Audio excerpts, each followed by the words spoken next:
नमो नमः बच्चों। आज हम कक्षा एकादशी संस्कृत कोर भास्वती का 10वां पाठ है यद भूत हितम सत्यम, यह पढ़ने जा रहे हैं। आज हम इस पाठ के प्रथम 2 अनुच्छेदों का हिंदी अनुवाद और व्याकरणात्मक टिप्पणी करेंगे। पाठ का नाम है यद भूत हितम। यद जो भूत प्राणियों के लिए, हितम हितकारी है, जो प्राणियों के लिए हितकारी है, तत्सत्यम वही सत्य होता है। जो प्राणियों के लिए हितकारी है वही सत्य होता है। प्यारे बच्चों, यह एक कथा है। सुप्रसिद्ध जो कहानीकार हैं केशव चंद्र दास, उनके कहानी संग्रह से यह पाठ लिया गया है।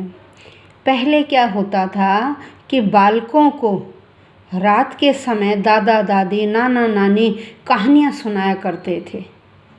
आजकल क्या है, आजकल समय इतना कम हो गया है, अधिकतर व्यक्ति पेरेंट्स सभी व्यस्त रहते हैं, तो वह बच्चों को इतना समय नहीं दे पाते। तो जो उस ज़माने में कहानियाँ सुनाई जाती थी, उन कहानियों का बच्चों के जीवन पर बहुत प्रभाव पड़ता था।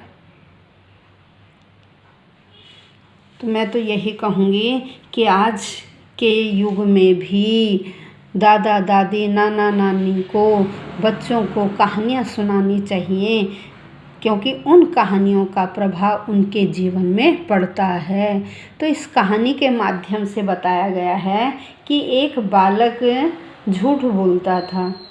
सभी व्यक्ति कहते झूठ बोल रहा है, लेकिन वह जो झूठ था वो प्राणियों के हित के लिए था। क्योंकि कभी कभी जो झूठ होती है वह भी समाज के लिए सत्य सिद्ध हो जाती है। ऐसी ही कहानी यह है। तो आइए पढ़ते हैं कहानी। एकस्मिन् ग्रामोपान्ते पद्मिनी नामनी एका पुष्करिणी आसीत्। पुष्करिणी होता है नदी। अगर नदी का पर्याय आपसे पूछ लिया जाए तो आप क्या लिखेंगे? पुष्करणी। नदी का पर्याय क्या है? पुष्करणी। एकस्मिन् ग्रामोपान्ते, एक गांव के अंत में या गांव में पद्मिनी नामक एका पुष्करणी, एक नदी बहती आसीत थी या एक नदी थी। तत्र ग्रामस्य जनाः स्नानं कुर्वन्ति। तत्र वहाँ, ग्रामस्य जनाः गांव के व्यक्ति, वहाँ गांव के व्यक्ति स्नानं कुर्वन्ति स्नान करते थे। वसनं क्षालयन्ति, वसन होता वस्त्र कपड़े, क्षालयन्ति धोते थे। उसी पानी में स्नान करते और उसी में वस्त्रों को धोते थे। तस्या एव जलम, उसके ही जल को आनिय लाकर पिबंती पीते थे। भाई उसी में स्नान करते, उसी में कपड़े धोते और तस्या एव जलम आनियम, उसके ही जल को लाकर पिबंती पीते थे। पाक आदि कर्मम च कुर्वन्ति, पाक आदि कर्मम भोजन पकाने का काम, पाक आदि कर्म होता है भोजन पकाने का काम भी च कुर्वन्ति उसी जल से करते थे। तत्रैव गोमेश छागादीनां स्नानम अपि संपादयन्ति। तत्र उसी में गोमेश छागादि, गाय भैंसों को भी, उसी में गाय भैंस आदि भी स्नानम संपादयन्ति, उनको स्नान कराया जाता था। पुष्करणीं परितः नाना वृक्षाः सन्ति। पुष्करणीं परितः, पुष्करणी नदी के परितः चारों ओर नाना वृक्षा, अनेक प्रकार के वृक्ष सन्ति हैं। भाई कहानी बता रहे हैं तो पास्ट टेंस में जाएगी थे। पुष्करणी नदी के चारों ओर क्या थे? वृक्ष थे। नदी के चारों ओर वृक्ष थे। केचन वृक्षाः तट संलग्नाः च वर्तन्ते। केचन कुछ वृक्षाः वृक्ष तट संलग्नाः किनारे से सटे हुए वर्तन्ते थे। कुछ वृक्ष किनारे के बिल्कुल पास में ही थे। पुष्करिण्याः अपरभागे एकः आश्रमः अस्ति। पुष्करिण्याः पुष्करिणी नदी के अपर भागे दूसरे भाग पर एकः आश्रमः अस्ति, एक आश्रम था। नदी के दूसरे भाग पर दूसरे छोर पर एक आश्रम था। तत्र एको मुनिः निवसति, वहाँ एक मुनि निवसति रहता था। सोऽपि तर्पणादिकं कर्म तत्र अपि च जनान अनुनयति। सोऽपि वह भी तर्पण आदिकम कर्मम, तर्पण आदि का पूजा पाठ आदि का कार्य तत्र करोति, वहाँ करता था उसी जल से। ठीक। स जनान अनुनयति, वह जनान व्यक्तियों को अनुनयति बार बार कहता था। वारं वारं उपदिशति, बार बार उपदेश भी देता था। परम न कोपि तस्य वचनम शृणोति, परम लेकिन कोपि न कोई भी नहीं, तस्य वचनम उसके वचनों को शृणोति सुनता था। वह व्यक्तियों को कहता, उनसे विनम्र निवेदन करता, अनुनयति विनम्र निवेदन करता, बार बार उनको उपदेश भी देता था, परम लेकिन कोई भी उसके वचनों को नहीं सुनता था। एकदा मुनि ही चिंतामग्न है, एकदा एक बार मुनि ही चिंतामग्न है, मुनि चिंता में लीन हो गया, चिंता में डूब गया। केन प्रकारेण इमे जनाः बोधयितव्याः, केन प्रकारेण किस प्रकार से इमे जनाः इन व्यक्तियों को बोधयितव्याः मैं ज्ञान दूँ, किस प्रकार से इन व्यक्तियों को मैं समझाऊं। पुष्करिणीतः नदी से पंकोद्धारः न भवति, कीचड़ का उद्धार नहीं हो रहा था, अर्थात नदी से कीचड़ को नहीं निकाला जा रहा था। प्रतिदिनं च जलं प्रदूषितं भवति, प्रतिदिन जल प्रदूषितं भवति, प्रदूषित हो रहा था, प्रतिदिन जल दूषित हो रहा था। तत् प्रदूषितं जलं पीत्वा जना अपि रुग्णा भवन्ति, तत्र वहाँ प्रदूषितं जलम दूषित जल को पीत्वा पीकर, वहाँ दूषित जल को पीकर जनाः अपि व्यक्ति भी रुग्णा बीमार भवन्ति हो रहे थे। उस दूषित जल को पीकर व्यक्ति भी बीमार हो रहे थे। कथम च इमे वारणीयाः, कथम च और किस प्रकार से इमे इन व्यक्तियों को वारणीयाः रोकूं, किस प्रकार से इमे इन व्यक्तियों को वारणीयाः रोकूं।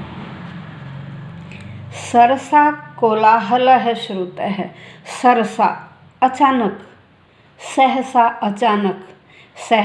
अचानक, कोलाहलः श्रुतः आवाज़ या शोर सुनाई दिया, अचानक शोर सुनाई दिया। मुनि बहिरागत्य अपश्यत, मुनि ने बहिरागत्य बाहर आकर अपश्यत देखा। केचन जना एकम बालकम ताड़यन्ति, केचन जना केचन कुछ जना व्यक्ति एकम बालकम एक बच्चे को ताड़यन्ति पीट रहे हैं। तम च भर्त्सयन्ति, तम च और उसको भर्त्सयन्ति डांट भी रहे हैं। कुछ व्यक्ति एक बच्चे को पीट रहे हैं और उसको भर्त्सयन्ति डांट रहे हैं। बालकः भयेन कंपते क्रंदति च, बालकः बच्चा भयेन भय से डर से कंपते काँप रहा है, क्रंदति च और रो रहा है। बच्चा भय से डर से काँप रहा है और क्रंदति रो रहा है। मुनि तत्र उपस्थित है, मुनि तत्र वहाँ उपस्थित पहुँचे, मुनि वहाँ पहुँचे। जनान वारयित्वा अपृच्छत, जनान व्यक्तियों को वारयित्वा रोक कर, व्यक्तियों को रोक कर अपृच्छत पूछने लगे, व्यक्तियों को रोककर पूछा, व्यक्तियों को रोक कर पूछा।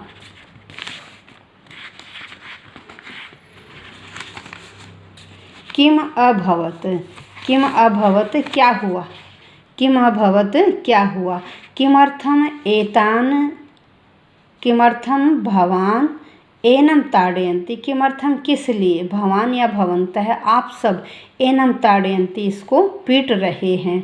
जनः वदन व्यक्ति बोले, एषा मिथ्या, एष मिथ्यावादी, एष यह मिथ्यावादी झूठ बोलता है, एष मिथ्यावादी यह झूठ बोलता है। सदैव मिथ्या भाषणम करोति, हमेशा झूठा भाषण करता है, हमेशा झूठा भाषण करता है। वृथा सर्वान प्रतारयति, वृथा बेकार में, सर्वान सबको, प्रतारयति बहका देता है, बेकार में सबको बहका देता है। सद्य अस्मान प्रतारितवान, सद्य इसीलिए तुरंत ही, अस्मान हम सब ने, प्रतारितवान इसको पीटा, इसीलिए हमने इसको पीटा। क्या कहा, बेकार में सबको ये क्या करता है, दुख देता है, इसलिए हमने इसको प्रतारितवान पीटा। अब देखिए ये तो हो गया हिंदी अनुवाद। अब हम करते हैं इस पाठ का व्याकरणात्मक टिप्पणी। संधि विच्छेद, ग्रामोपान्ते, ग्राम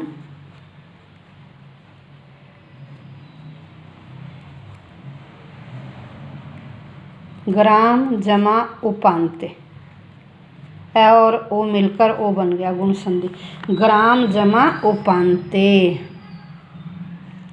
ग्राम जमा उपान्ते। नदी का पर्याय मैंने आपको क्या बताया, नदी का पर्याय पुष्करणी, नदी का पर्याय बताया पुष्करणी, नदी का पर्याय पुष्करणी। वस्त्र का पर्याय, वस्त्र का वसन, वस्त्र का पर्याय वसन।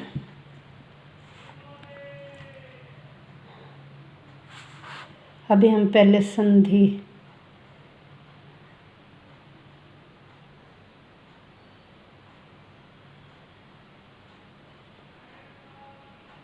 तट संलग्नाश्च, तट संलग्नाः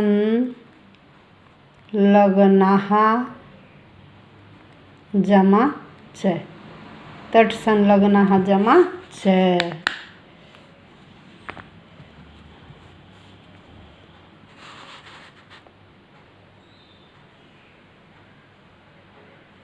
एको मुनि, एको मुनि का आएगा एक है जमा मुनि, एको मुनि का क्या हो गया, एक है मुनि ही।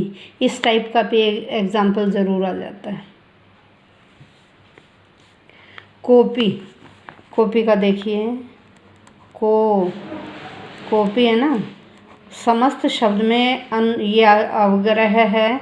इस अवग्रह से पहले यदि आपको ओ की मात्रा दिखाई दे तो ओ की मात्रा के स्थान पर विसर्गें और इस अवग्रह के स्थान पर अ का प्रयोग होता है। तो ये बन गया कह जमा अपि, कह जमा अपि।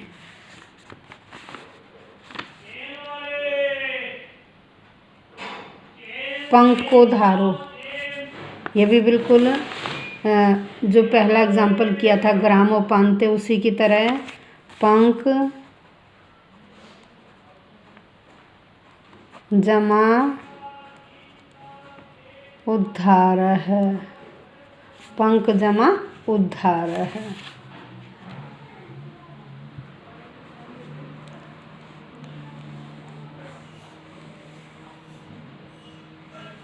बहिरागत्य, बहिरागत्य, बहि जमा आगत्य, बहि जमा आगत्य, बही जमागत्य विसर्गों के स्थान पर ई और ऊ के पश्चात यदि विसर्गें आ जाएं तो वहाँ र हो जाता है। ई या ऊ के पश्चात विसर्ग आ जाए तो विसर्ग के स्थान पर र।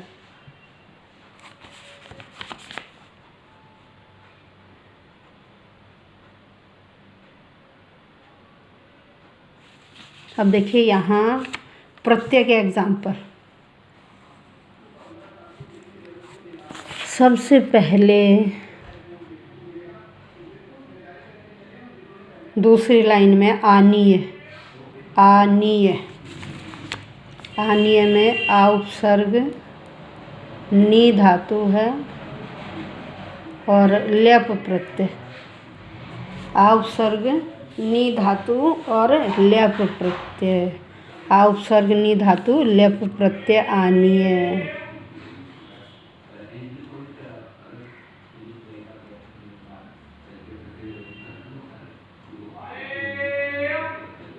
बोधयितव्याः, बोधयितव्याः। बुध धातु है और तव्यत प्रत्यय। बुध धातु तव्यत प्रत्यय।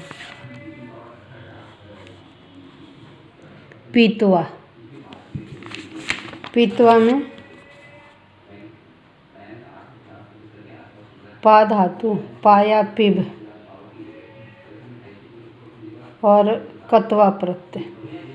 पा धातु कत्वा प्रत्यय। पा धातु कत्वा प्रत्यय।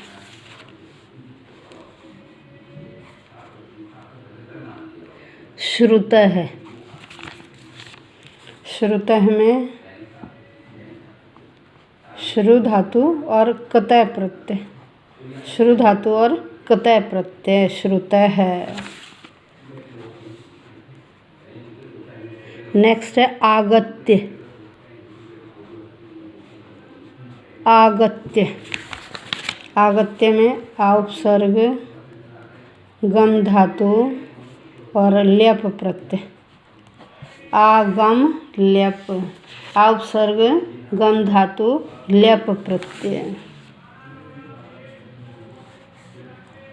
नेक्स्ट है उपस्थित है। उप उपसर्ग स्था धातु और कतय प्रत्यय। उप उपसर्ग स्था धातु कतय प्रत्यय। वारयित्वा, वारयित्वा में व्री धातु है और कत्वा प्रत्यय। व्री धातु कत्वा प्रत्यय। ठीक है बच्चों, समझ में आ गया होगा।